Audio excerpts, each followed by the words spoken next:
Hello, Namaste, Sasrikal everyone. This video is basically on olive oil and I will be guiding you कि कौन सा market में इतनी options में से आप बाय कर सकते हैं, चूज़ कर सकते हैं अपने लिए. So come let's start with this. So olive oil, as we all know that it is a heart friendly oil and olive oil जो है it is a great source of MUFAs, oleic acid, vitamin E, vitamin K, antioxidants. So बहुत सारे अच्छी चीज़ें हैं उसमें जिससे हमें हेल्थ बेनिफिट्स मिल सकते हैं. सो ऑलिव ऑयल हमें लेना कौन सा है, कौन सी वैरायटीज अवेलेबल हैं. So come let's discuss one by one. So first is extra virgin olive oil. हम सब ने गन्ने का जूस निकलते हुए तो देखा ही है. सो अब गन्ने के जूस में जो फर्स्ट जूस है वो कितना थिक और प्योर निकलता है. जो सेकंड एक्सट्रैक्शन है वो थोड़ा सा कंपैरेटिवली कम थिक है. और जो लास्ट जो वो गन्ने वाला भैया फोर्थ फिफ्थ टाइम पे निकालता है उसमें क्या निकलता है, बिल्कुल थोड़ा सा जूस निकलता है और वो भी इतना अच्छी क्वालिटी का जूस नहीं निकलता है. So same way is the virgin olive oil, extra virgin olive oil, olive pomace oil. So extra virgin olive oil जो है it comes from the first pressing of the olives and it has like all the nutrients, superior quality of nutrients and vitamins intact in it क्योंकि ये least chemically treated है. then इसमें कोई additives नहीं है. it has great taste and flavor. so extra virgin olive oil is amazing if you use for your like salads और may be marinades, कोई dressings बना रहे हैं आप तो उसके लिए बहुत अच्छा है. Then second is virgin olive oil. जो वर्जिन ऑलिव ऑयल है that comes from the second pressing of the olives. अब जब सेकेंड प्रेसिंग होती है ऑलिव्स की उसमें भी हमारा मोर और लेस न्यूट्रिएंट जो है वो इंटैक्ट होता है and it is again good for like cooking. और जो टेस्ट है वो स्लाइटली शार्प होता है then extra virgin olive oil, but then again it is good for cooking and we can like consume it. जो olive pomace oil है अब वो कैसे एक्सट्रैक्ट होता है. जो फर्स्ट एंड सेकेंड एक्सट्रैक्शन जो ऑलिव्स की होती है उसमें जो ऑलिव का जो एक रेसिड्यू बच जाता है विच इज़ पोमेस, उस पोमेस में थोड़ा सा ऑयल जो है वो बच जाता है. जैसे गन्ने के जूस में जो एंड वाला है वो फिर भी ना करते थोड़ा सा जूस निकल आता है.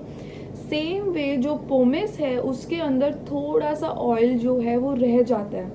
अब उस ऑयल को एक्सट्रैक्ट करने के लिए एक प्रोसेस में उसको डालते हैं जिसमें उसको ट्रीट करते हैं सॉल्वेंट्स के साथ और उसका ऑयल जो है एक्सट्रैक्ट करते हैं जिसको हम ऑलिव पोमेस ऑयल बोलते हैं. अब ये जो पोमेस ऑयल है इसको एज इट इज़ नहीं खाया जा सकता, ना ही कुक कर सकते हैं. सो इसको खाने के लिए और कुकिंग के लिए फेवरेबल बनाने के लिए इसकी ब्लेंडिंग की जाती है with the virgin olive oil और पोमेस का ब्लेंड होता है और फिर वो कंजम्पशन के लिए आपका जो है वो ठीक रहता है. सो ये डिफरेंट टाइप्स के ऑयल्स हैं. इसमें से एक्स्ट्रा वर्जिन ऑलिव ऑयल को कैसे हमने यूज़ करना है उसकी टिप्स देने वाली हूँ. सो वो जो टिप है सबसे पहली वो ये है कि आपने उसको हाई टेम्परेचर पे कुक नहीं करना क्योंकि कोल्ड प्रेस्ड ऑयल है उसका न्यूट्रिएंट इतना अच्छा इंटैक्ट है, उसके अंदर वाइटामिन्स हैं, उसका टेस्ट टेक्सचर बहुत अच्छा है. तो उसको आप हाई टेम्परेचर पे कुक ना करें. Just drizzle it on your salads in the form of salad dressings या मैरिनेड्स या आपने कोई सॉसेस चटनीज बनानी है उसके ऊपर आप उसको ड्रिजल करें, ड्रिजलिंग की फॉर्म में लें या फिर आप उसको हल्का सा सौते कर सकते हैं. पैन की जो फ्राइंग करते हैं हम उस टाइप में आप ले सकते हैं.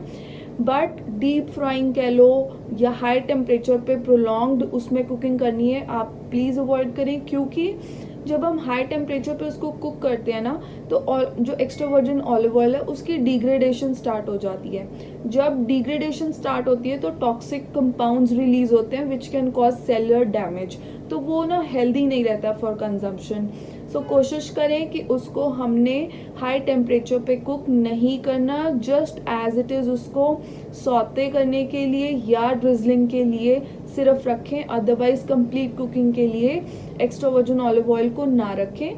कुकिंग करनी है तो आप ऑलिव ऑयल जो वर्जिन वाला है या फिर ऑलिव पोमेस है उसमें आप कुकिंग करें, बट एक्स्ट्रा वर्जिन में आप हाई टेम्परेचर पे कुकिंग ना करें. एक टिप और है इसकी स्टोरेज के लिए, इसको आप कूल और ड्राई एंड डार्क प्लेस पे ही स्टोर करें, क्योंकि एक्स्ट्रा वर्जिन ऑलिव ऑयल जो है वो रैंसिड जल्दी होता है दैन दी अदर ऑयल्स, ठीक है। और दूसरी बात, इसका जितना भी न्यूट्रिशनल कंटेंट है और एंटीऑक्सीडेंट्स हैं वो बेनिफिट्स जो हैं वो लूज़ होने शुरू हो जाते हैं। सो इसकी स्टोरेज का आप प्रॉपर ध्यान ज़रूर रखें। सो आई एम होपिंग कि ऑलिव ऑयल पे आपको एक बेटर अंडरस्टैंडिंग मिल गई है और कौन सा आपने चूज़ करना है वो आपके हाथ में है। तीनों ऑयल्स ठीक हैं, बट मेरी येस जो है वो एक्स्ट्रा वर्जिन ऑलिव ऑयल की है। और अगर हम कंप्लीट कुकिंग अगर पोमेस में ही कर रहे हैं तो पोमेस और नॉर्मल रिफाइंड ऑयल्स में कोई ज़्यादा डिफरेंस नहीं है। सो ये आपकी चॉइस है कि आप अपनी एक मेंटल सेटिस्फेक्शन के लिए ऑलिव ऑयल यूज़ करना चाहते हैं, कर सकते हैं। बट अगर करना है थोड़ा सा, जब हम अपनी हेल्थ पे ही दे रहे हैं तो हम कोशिश करें कि एक्स्ट्रा वर्जिन ऑलिव ऑयल ही यूज़ करें और उसी के ही हमें मैक्सिमम बेनिफिट्स जो हैं वो मिलेंगे। I will see you all in my next video. Till then, bye. Take care.